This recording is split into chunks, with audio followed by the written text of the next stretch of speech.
ഈശോയിൽ ഏറ്റവും പ്രിയമുള്ള സഹോദരങ്ങളെ, ഞാൻ വളരെ പ്രധാനപ്പെട്ട ഒരു കാര്യം നിങ്ങളുടെ ശ്രദ്ധയിലേക്ക് കൊണ്ടുവരാനാണ് ഇന്ന് ഈ വീഡിയോയിൽ വരുന്നത്. നമുക്ക് ഏപ്രിൽ 12, 2026 ഏപ്രിൽ മാസം 12-ാം തീയതി നമുക്ക് മലയാള വിശ്വാസ സമൂഹത്തെ സംബന്ധിച്ചിടത്തോളം രണ്ട് പ്രധാനപ്പെട്ട തിരുനാളുകളാണ് പുതു ഞായറാഴ്ചയും ദൈവകരുണയുടെ തിരുനാളും. ഏപ്രിൽ 12 ഞായറാഴ്ച. ഞാൻ ഈ വീഡിയോ സന്ദേശത്തിലൂടെ നിങ്ങളെ അഭിസംബോധന ചെയ്യാനും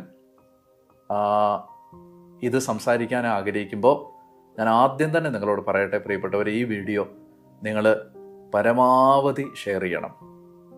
ഈ വീഡിയോ ഷെയർ ചെയ്യുന്നതിലൂടെ നിങ്ങളൊരു ആത്മാവിനെ ചിലപ്പോൾ നരകത്തിൽ നിന്ന് രക്ഷിക്കാൻ കഴിയും.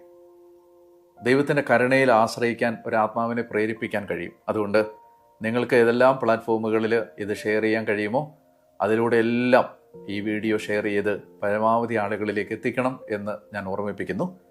ഏപ്രിൽ 12 പുതു ഞായറാഴ്ചയും ദൈവകരുണയുടെ തിരുനാളും. അന്ന് കർത്താവിൻ്റെ അനന്തമായ കരുണ സ്വീകരിക്കാൻ ദൈവം നമ്മളെ ഒരുക്കുകയാണ്.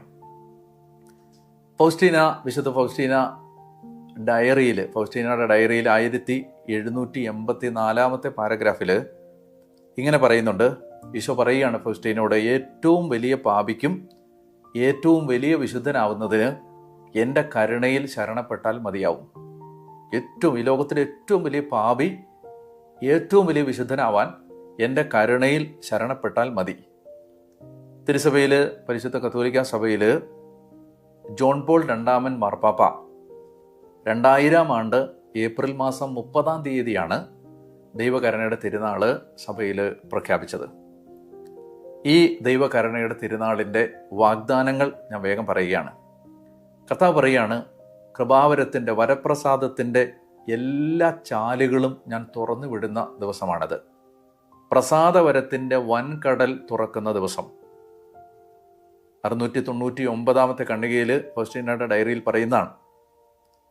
അതായത് നമുക്ക് കർത്താവിൻ്റെ കൃപ ഈ വിശുദ്ധവാരം കഴിഞ്ഞ് സ്വീകരിക്കാൻ കർത്താവ് നമുക്ക് തരുന്ന വളരെ പ്രധാനപ്പെട്ട ദിവസമാണ്. എല്ലാ കൃപയുടെ ചാലുകളും കൃപയുടെ കടലും തുറക്കപ്പെടുന്ന ദിവസമാണ്.